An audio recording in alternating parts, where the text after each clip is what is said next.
مسلمان ګوره فرض دی. مونږ چې دې میدان ته راوتیو دا عبادت ګڼو، دا جهاد ګڼو، دا یو فریضه ګڼو.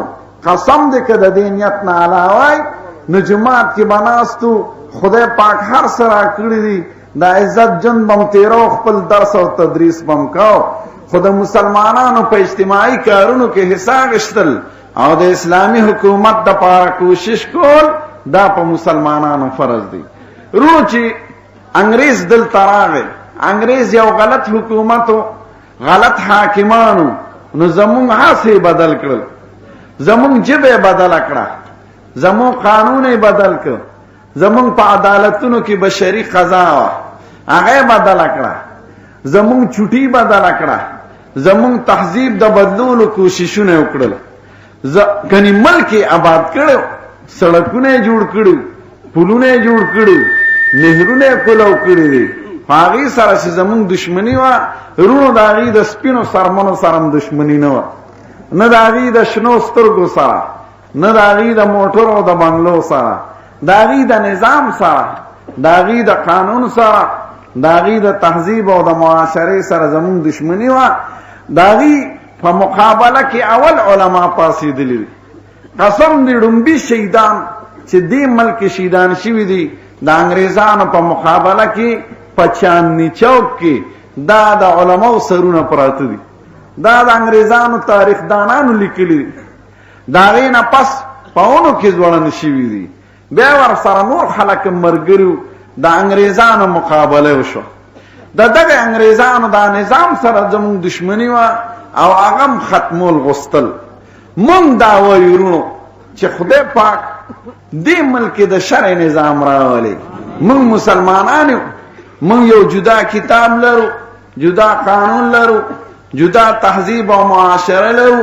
مونږ ولې د لندن او د امریکې او د روس په نظام پسې لاړ شو؟ قسم دې که دا نظام بدل نشو او اسلام پورا رانغی نو زمونږ تشخص به ختم شي. یا برانه هندوان جوړ شي، یا برانه سیکان جوړ شي، یا برانه روسیان جوړ شي، یا برانه انګریزان جوړ شي. کوم وخت چې د اسلام نظام نو دې ځای ته پېښور ته اسلام هغه خلق را رسولی دی چې په لاس کې د قرآن شریف نظام و. تاسو د پېښور د تاریخ نه خبر یې؟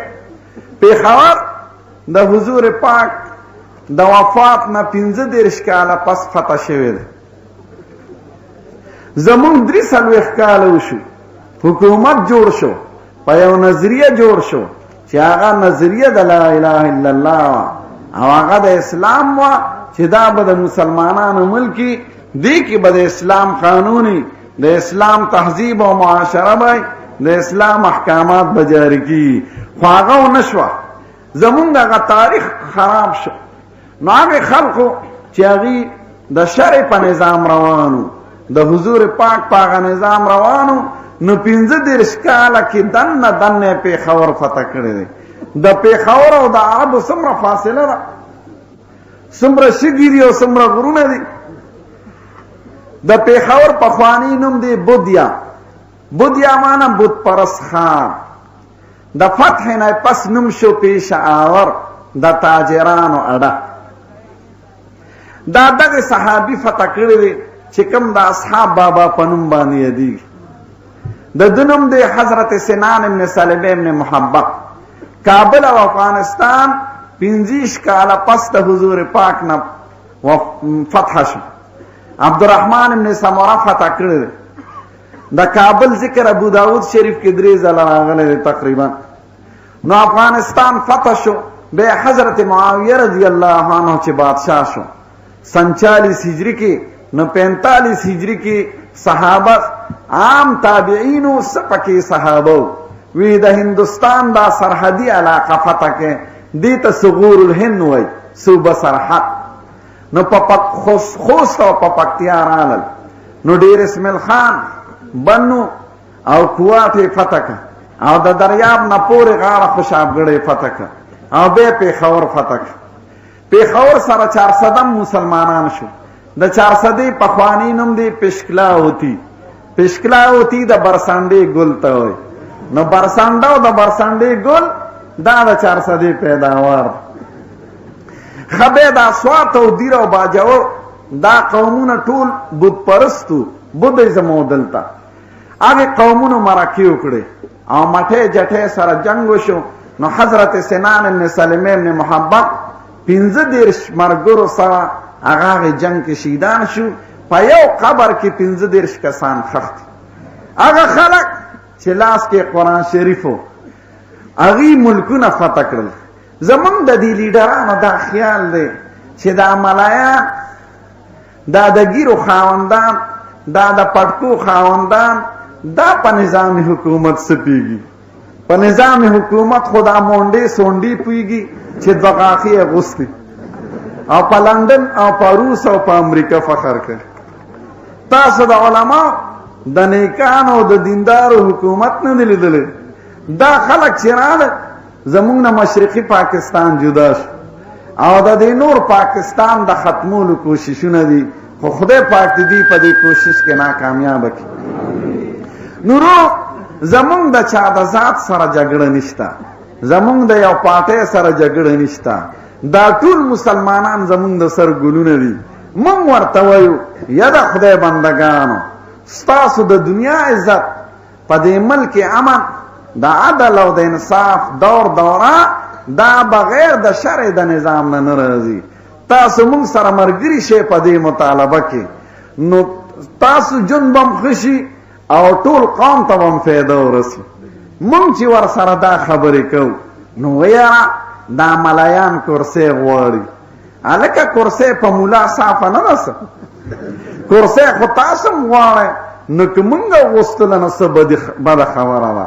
کرسي ګورې د دې لرګینم نه دی، دا خو هر چا کاره تقریبا کرسي وي. مونږ هم کرسي غواړو، خو کرسي طاقت ته وایي، کرسي اقتدار ته وایي. خلک وایي که نه غلام اسحاق خان په کرسي ناست.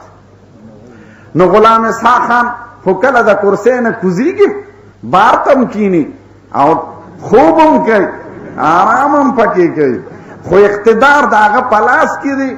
نو خلک وایي غلام اسحاق خان سره کرسي ده. تاسو هم کرسي غواړئ، موږ هم کرسي غواړو. زه درته دروغ نه وایم، صافه خبره درته کوم. ملایان هم کرسي غواړي، خو په غوښتو کې فرق دی. تاسو یې د حضرت خیټې دپاره غواړئ، تاسو یې د پرمټونو دپاره غواړئ، د ایجنسۍ دپاره غواړئ، د خپل خاندان د آبادولو دپاره غواړئ، د یو څو افرادو د مړولو دپاره غواړئ، او موږ یې د شرع د نظام دپاره غواړو.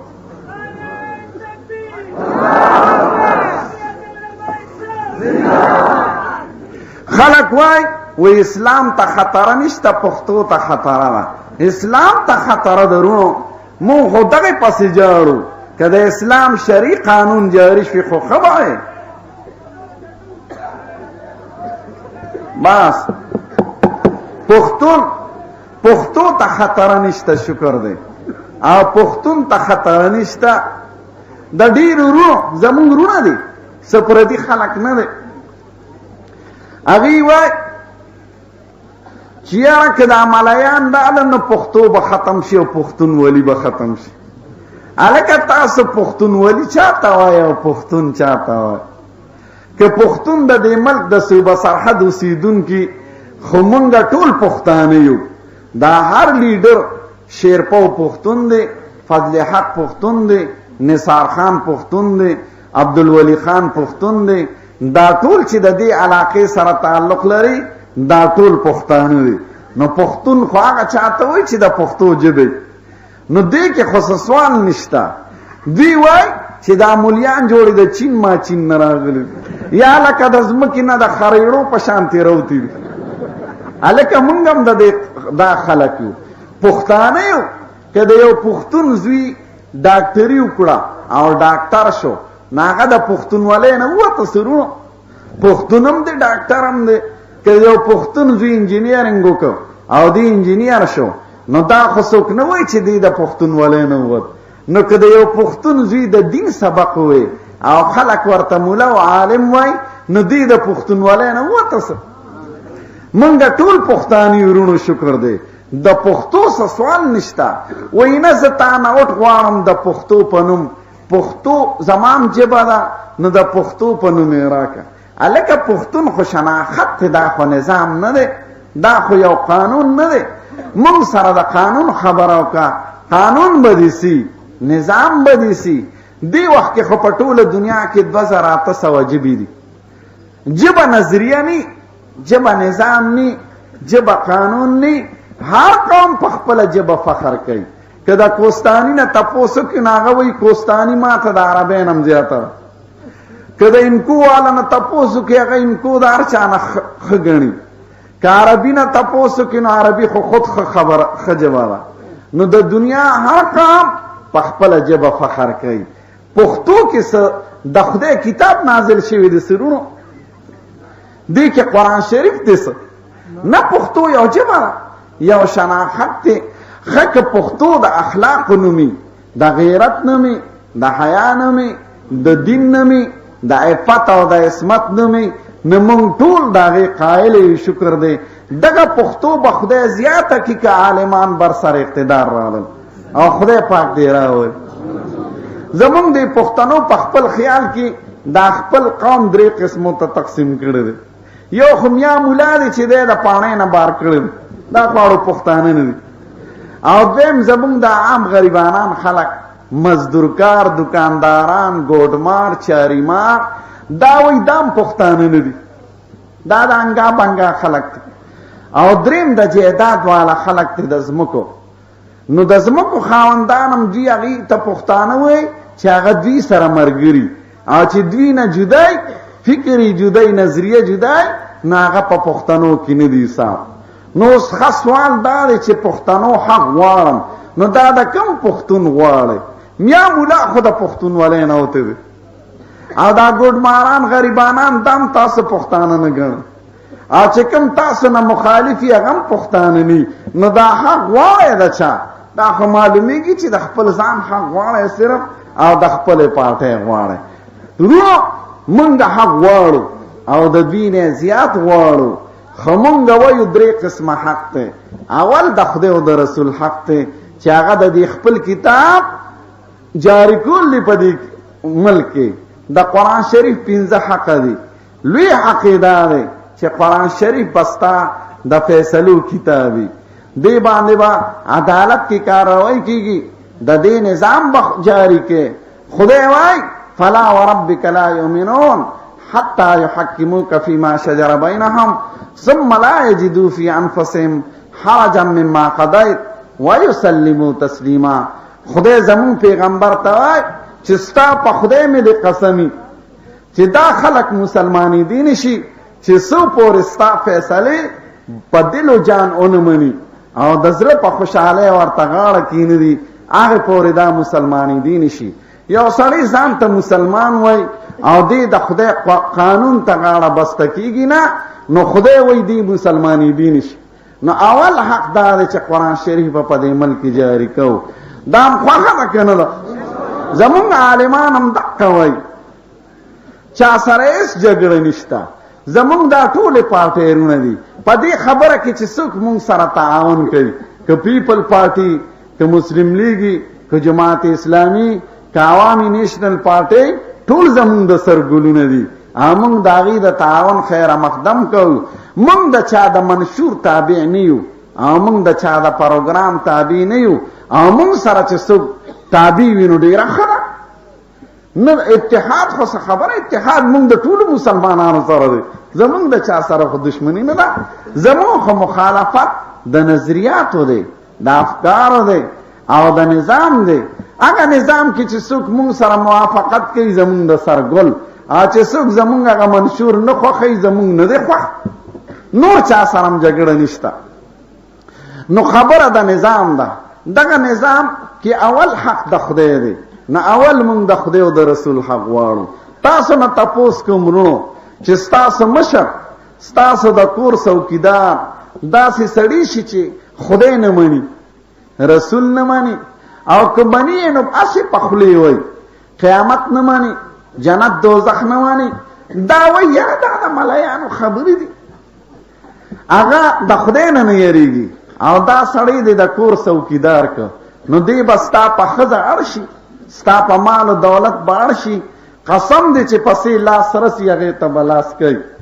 او چې ستاسو مشر هغه سړی چې هغه د خدای نه یېرېږي، هغه قیامت مني، د خدای پیشي مني، نو چې د خدای نه یېرېږي هغه نه مه یېرېږه. ابه ستا د کور، ستا د عزت، ستا د دولت حفاظت کوي. زمونږ عالمان شکر دی مونږ د دې نور متعلق بدګماني نه کوو او خدای دې د بدګمانۍ نه وساتي.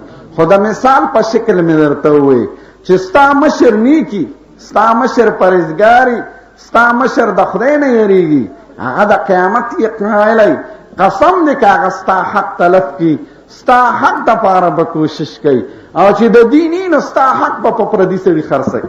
نو موږ اول د خدای حق غواړو، هغه دا چې په دې ملک کې د شرع نظام راشي، کم مقصد دپاره چې دا ملک جوړ دی. دویم د هر مسلمان حق غواړو. قسم دی چې په هر مسلمان څه تکلیف راشي موږ به ورله आवाज اوچتو او کوو. افغانستان کې په مسلمان باندې روسیان راغلل، موږ د هغې خلاف आवाज اوچت کو او اوسه پورې اوچتو او یو به ورسره انشاءالله العظیم چې څو پورې خدای د روسي جنټان رسوا د افغانستان نه نه اوښکي.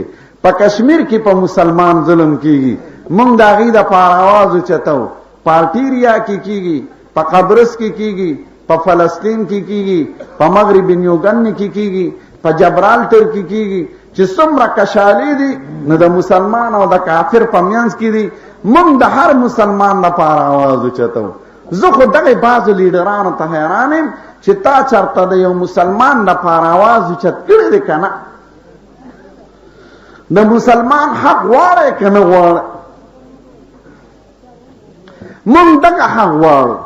دوی نه خو به ډېر انګریزان هم په دې خبرو کې مخکې په یوګنډا کې یو پادري چا قتل که نو ټول عیسایان پې پورته شو، وی ښه زمونږ د مذهب ملا قتل شو، دا خو د حقوق انسانیو نه خلاف ده. نو تنزانیه ورپسې پورته کړه او یوګنډا هغه صدر ایدی امین یې 2 لاس او 2 خپې وزغلو او د مسلمانانو حکومت هغه د عیسایانو یو سټیټ حکومت شو. دوی چا پې غوږ ونه کړی. نو موږ دویم د هر مسلمان حق غواړو، دریم بیا د پښتنو حق هم غواړو. موږ هم غواړو او دین دا حق غواړي. دا نه رونو چې د اسلام په نظام کې حق طلب کیږي. د اسلام په نظام کې خو بستا حق مضبوط شي، خو ستا او زمون په غوستو کې فرق. بس موږ خو حق غواړو، خو حق دپاره قانون جوړول غواړو. هغه حق به په کوم قانون غواړئ؟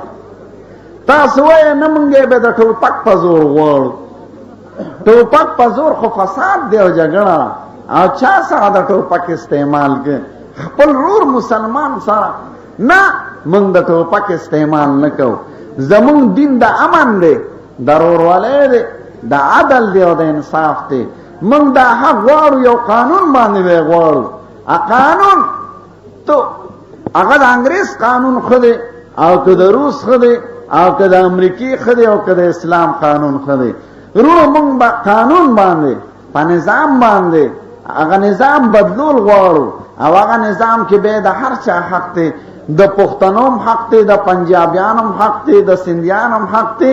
ټول زمونږ رونه دي او ټول د دې ملک باشندگان دي. که د حق غوښتو دپاره څه قانون نی او د ټوپک په بنیاد یې سړی غواړي. فرض که یو سړي ته حق ملو شو نو دا بیا خو به د ذلو سوال هم راشي. هلکه څه حق غواړي؟ د بجلو حق غواړم. بجلی څه حق دی؟ 11 اربه روپۍ آمدن دی. او د تماکو ټکس حق غواړم، د هغې څومره آمدن دی؟ 7 اربه دی. د 18 اربه زما حق کېږي. ښه چې دا حق والي موږ هم خوشحاله یو، ځکه زمونږ به هم پکې برخه وشي. خو سوال دا دی چې د صوبو په بنیادي نو بیا خو به د ذلو سوال هم راشي، ځکه څه نظام او قانون بني.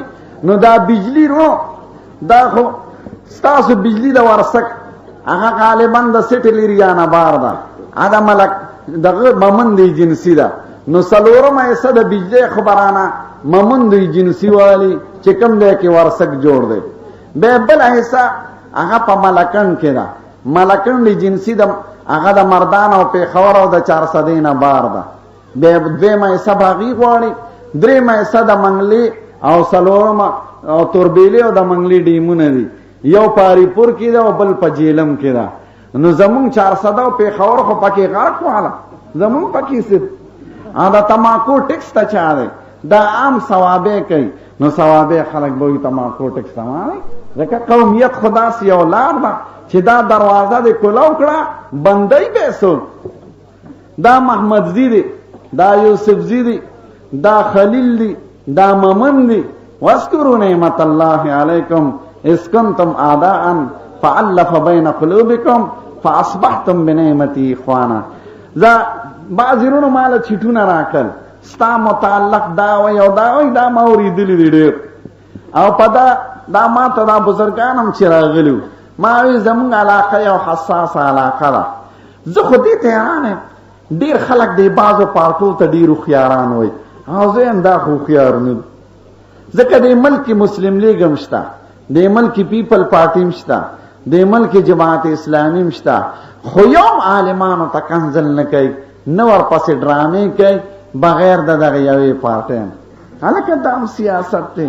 سیاست کې خو شرافت پکاري. پرون اخبار کې ما وی یاره که دا ښځه وایي بیګم نسیمه، نو ښځه جذباتي شی دی، او کزوی وایي اسفندیار ولی، نو هغه هم هلک دی هلکان جذباتي. خو پرون د خان عبدالولي خان پریس کانفرنس کې یو دوه خبرې وي. یو خدا ده که انتخابات ملتوي شي نو موږ د دې په حق کې یو. هلکه تا چې انتخابات غوښتل نو اوس ولې ملتوي کې؟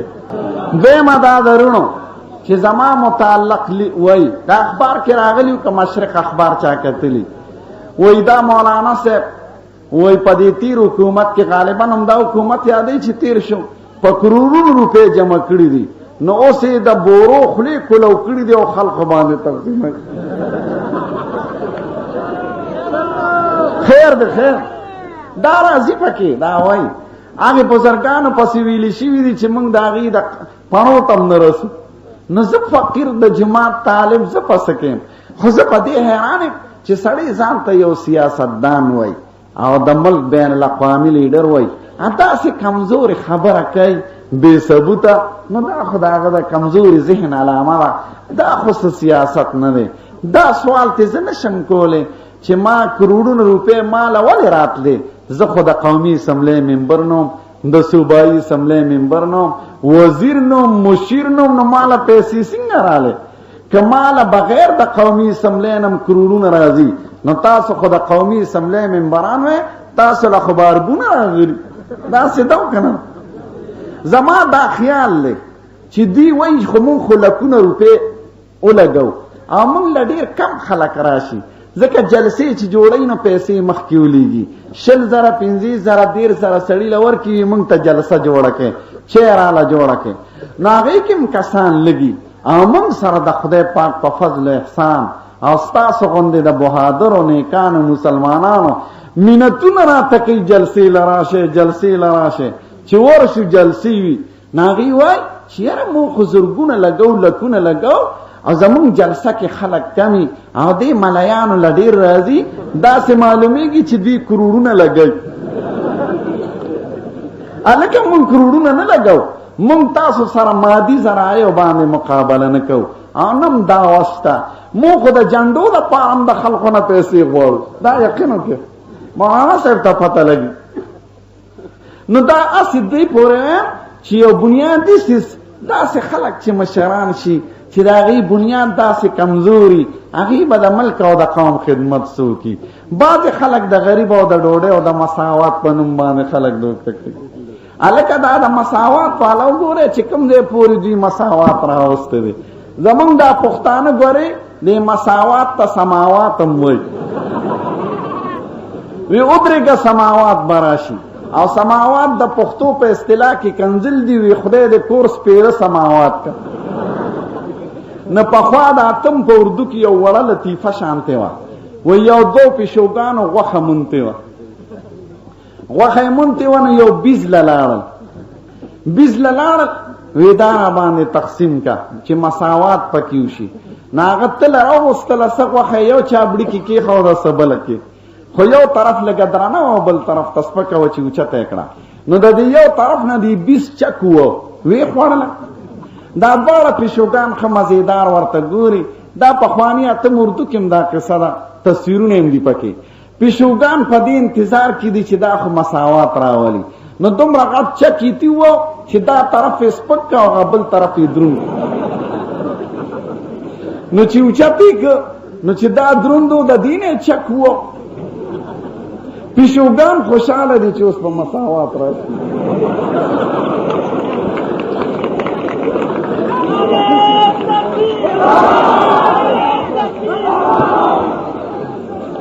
چې اوچتی که بیا دا بل طرف دروندو چکی واو راو وخ خلاص وشو مساوات والا زنازدو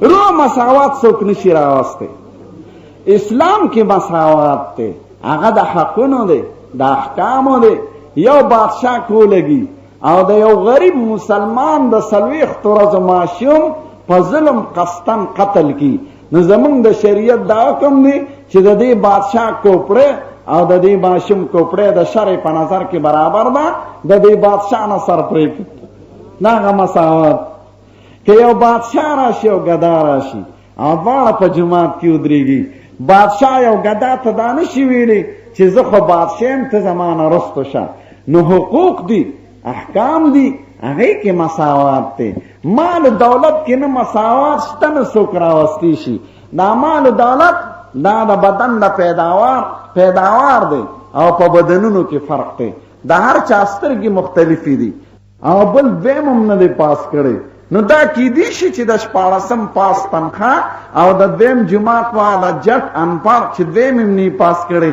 د هغې تنخواه دی برابر شي دا نشته او نه څوک راوستی شي ټیک ټکه چا ټګې کړي زمونږ طرف ته بعضې ټګان دي نو هغې سره به مساوات کیدی شي نو په اسلام کې احکامات دي او هغې کې زمونږ د علما د شرع نظام غواړي د دغه نظام دپاره جګړه ده یو خبره ده ستاسو په ذهن کې به م راځي چې ملایان به څنګه شرع نظام راوړي رونو د نظام بدلولو دوه طریقې دي یو خو دا ده چې انقلاب راشي یو فوجي انقلاب او د دې ډېرو ځناورو نه سرونه پرې کړي خو دا زمونږ په وس کې نه ده دویمې دا موجوده انتخاب دی زما په خپله دا طریقه هم نه ده خوښه ځکه دې کې د یو لوی عالم او د یو انپړ سړي حیث اوټ یو شانتی دی ری یو شانتی ده د یو ایډوکیټ وکیل او د یو چوړي چې هغه او دسماتې غورځوي د دې ری او اوټ یو شانتی دی نو اکثریت خو د ناپوهو خلقو دی خو دوی دا طریقه روانه کړې ده او دا غاړه یې ورته ایښې ده نو عالمان مو خدا وایو چې په ډیر تعداد کې راشي نو انشاءالله اقتدار او اختیار به د دوی په لاس کې او که لږ هم راشي نو هغه د فیدې نه خالي نه ده دوه عالمان مخکې ناست په اسمبلی کې حضرت مولانا مفتی محمود صاحب او مولانا غلام غوث هزاروي د عائلي قوانینو مقابله وکړه د ایوب خان زمانه کې بیا وروسته پکې اته رالل د قادیانانو مسله او دا بېشماره مسلې حل کړي دي قسم دی چې 10-12 کسان هم ناست دي نو د اسمبلی والا به شراب ونسکي او د اسمبلی والا به ډمې ګډې نه کړي که دا عالمان نه وي نو دوی به د اسمبلو کې شرابونه څکل او ډمې به یې ګډولې دا پېښور دی د دې نه 10-12 کسان څوکیداران چاپېره ناست دي او خدای مکه په دې حمله کېږي دا کپې راځي غله نو که دوی مقابله نشي کولی نو دا آواز خو اوچتولی شي که نه چې یه د پېښور خلقو بیدار شي غله درل داسې ده او که نه ده دقه شان عالمان چې ناست دي قوم هغې ته آواز کولی شي چې چپ شي دا د زناورو خبرې مه کوئ کنې قوم در پسې را بیدارو نو د هغې لږو عالمانو د برکته به غلطې خبرې نه کېږي دا انتخاب د نیکانو خلقو په دې طریقه راځي چې تاسو اوټونه نیکانو ته ورکې اوټ ما نه چا تپوس وکړو اوټ یو بیعت دی لاسنیوه کولی نو ته به ګورې چې زما دا لاسنیوه د چا سره ده دویم دا اوټ یو وکالت دی خپل اختیار چا ته سپارل دی نو ته ګوره چې ما چاله اختیار ورکړو ځکه که هغه ښه بدي وکړه نو ټول د هغې ګناه کې ورسره ته شریک او اوټ یو شهادت دی د یو سړي متعلق چې دا ښه سړی دی دی د ملک او د قوم خیرخوا دی او د دین نو که غل او ټګله دې ورکړي او د دروغ شهادت تکړي نو د قران شریف دومره صح احکامات دي چې شریعت کې دروغ ویل خدای د بت پرسته او د شرک سره ذکر کړی دي فاجتنبوا الرجس من الاوثان واجتنبوا قول الزور حنفاء لله غیر مشرکین به وې د بت پرسته نه ځان ساته او د شرک نه ځان د دروغ نه ځان ساته او د مشکات شریف حدیث دی عدلت شهادت الزور الاشراک بالله د دروغ گوی د شرک سره برابر ده نورونو دا ګوره چې دا اوټ ورکه دا سړی د دې اهل لیکنه دی زمون په خیال کې خو شکر دی د عالمانو نفسیات موضوع نه خپل سکني ځکه چې غوخه اوسه دین هم د پیتې نه خي دا څه دا کنه ده کډیره کمزوري پکې که عیبونه پکې نو ان شاء الله عالمان لقاب د ملک او د دین خیر خوا دي دام تاسو ته درخواست دی چې علما کامیاب کې چې د صوبه سرحد نوم